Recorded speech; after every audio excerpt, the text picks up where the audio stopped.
I am Beardmohbox. This is the series where I predict this year's rookie ratings, usually covering the first 4 picks per team, and this week we're looking at the NFC East. As always, we go in order of the division standings, and that means we begin with the Washington Redskins, but a lot of changes for all the teams in this division, so who knows if they can repeat. Round 1, Josh Doctson, wide receiver, TCU. It doesn't look like he'll be starting as Garcon and Jackson have the outside locked down for now, but that shouldn't stop him getting plenty of snaps. He's got it all: athleticism, good speed, hands, route running. I originally said Coleman would be a 76, and I think that will be closer to 78, 79 now, and Doctson should be just behind him at 76. Round 2, Cravens, outside linebacker / safety, USC. There's a lot of things affecting how Cravens will be rated here. He was viewed and talked about as a linebacker throughout the entire draft, despite being a safety first, and the Redskins have in fact listed him as a safety, which should really help his rating, as there could have been some size concerns as a full-time linebacker in the NFL, especially in Washington's 3-4 scheme. His chances of starting are under question, as both Blackman and Hall have moved to safety this offseason. Had Blackman stayed at corner, Cravens would probably have been a shoo-in to start, and still might be. A very good player, even 75 might be a bit low for him. Round 3, Kendall Fuller, cornerback, Virginia Tech. The dominoes of Blackman's move continue to fall. Fuller was looking at sporadic playing time as the number 4, but now could see a lot of time as the nickel guy. His biggest competition looks to be Greg Toller, and if Kendall's anything like his brother, that should be no problem for him. On top of that, it was injury that saw him go this late. I think a flat 70 seems right. Round 4, Matthew Ioannidis, defensive tackle, Temple. In a 4-3, you can almost forget about this guy having an impact. In this 3-4, he has a legitimate shot at becoming a starter, and Washington's defensive tackle position doesn't look close to locked down.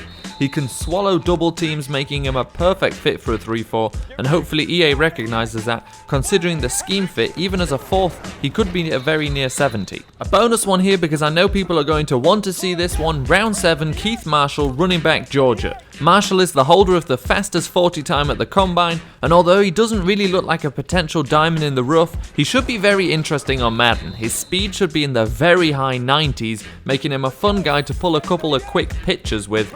He looks like a classic high-speed 62 rating guy. So on to the Philadelphia Eagles, and of course round 1, Carson Wentz, quarterback, North Dakota State. I'm not going to get into the was he worth it, will he start stuff, as I'd be here all day. Everything links in with Blake Bortles, size, playstyle, and he was taken one spot earlier than Bortles, and I also think they'll get the same rookie rating at 78. Bortles is fast becoming one of the better quarterbacks in the league, and who knows how Wentz's career will go, but it makes sense for them to get the same rookie ratings. Round 3, Isaac Seumalo, offensive guard, Oregon State. The Eagles' strength right now, despite all of Chip Kelly's meddling, is their offensive line, but Seumalo still has a shot at starting. But what is more likely is that Stefan Wisniewski slides out to his earlier position of left guard, leaving Seumalo as a very capable backup. As a 3rd rounder who could easily be a starter on a different team, we're looking at around a 72-73 here. Round 5, Wendell Smallwood, running back, West Virginia. Late round running backs get killed in the ratings, and Smallwood does no one thing amazingly enough to be any different. He's a solid player that should see time, but he'll have to put up with something like a 65 rating for now. Round 7, Jalen Mills, free safety, LSU. If you're wondering why I skipped the Eagles' other 5th rounder, it's 1, because I wanted to cover Jalen Mills, and 2, just check out Big V's full name. No way am I wrestling with that to talk about a guy who'll be a decent backup to 2 excellent tackles. Don't get the Mills situation twisted. He likely won't ever be a number 1 guy, but he is much better than his draft position makes him look. He may well get a 68 rating, which for a 7th rounder is very good. So on to the New York Giants. Round 1, Eli Apple, cornerback, Ohio State. The most exciting thing about Eli Apple is that a lot of people believe he can only get better, and a lot better. However, that of course won't affect his rating, which I do think will be lower than Hargreaves, who was taken 2 picks later, but when I say lower, I don't think the difference will be bigger than 1. He has time to learn behind 2 very good corners and should come in at like 76. Round 2, Sterling Shepard, wide receiver, Oklahoma. The Giants seem to be in love with this guy, and with Cruz's future still foggy, he could end up playing even more than he was already expected to. The nice thing for the Giants is it doesn't really matter whether Cruz is healthy or not. Shepard will likely play in the slot by design, not just because he's the wide receiver number 3. As for a rating, 72 might be fair for a guy who will have to prove his size won't hold him back in the NFL. Round 3, Darian Thompson, safety, Boise State. There's an open safety position on the defense, and Thompson is already being penciled in. A criticism coming out was his tackling, which will be less of an issue if they play Collins as a box safety, but will still be a concern. I've never done the research, but I'm pretty sure Madden doesn't tend to leave teams with a rookie starter in the 60s, and regardless, I think he could be a 70 overall.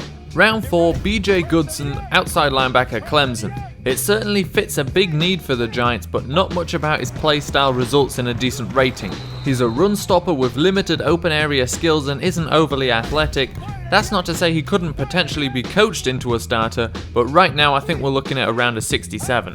On to the Dallas Cowboys, the final team.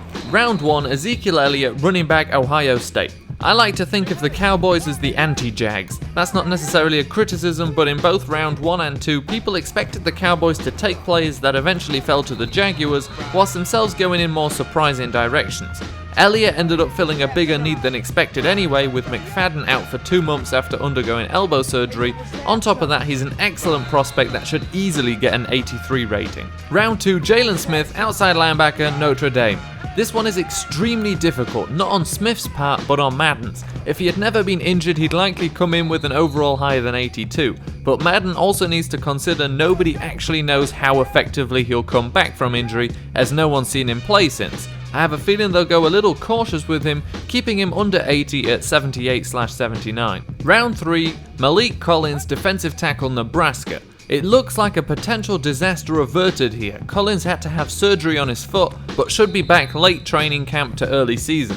At a first glance, it may look like another pick that doesn't address the pass rush, but this one does it indirectly as it allows Tyrone Crawford to slide outside, meaning that Collins could start early on. 70 is about as high as I see this rating going. Round 4, Charles Tapper, defensive end, Oklahoma. He's not amazing, but he's not bad either. It is kind of a bad sign though when his pro comparison is the worst pass rusher on Dallas's roster in Jack Crawford. At 68, it's probably as good as it's going to get here. Round 4, Dak Prescott, quarterback, Mississippi State. Prescott is decent, but I don't think he's the future savior that some Cowboys fans seem to think he is. There's a reason 7 guys were taken ahead of him, but then again, exactly that number were taken before Kirk Cousins. I think if Madden's feeling generous, they'll give him a 70 rating, which would be decent for a 4th round quarterback. So that was the NFC East, which overall might have one of the most interesting classes this year. Next week we move on to the NFC South, the penultimate episode in this series. The NFC South looks like it will have a lot of day 1 starters from all sorts of rounds, so that will be very interesting.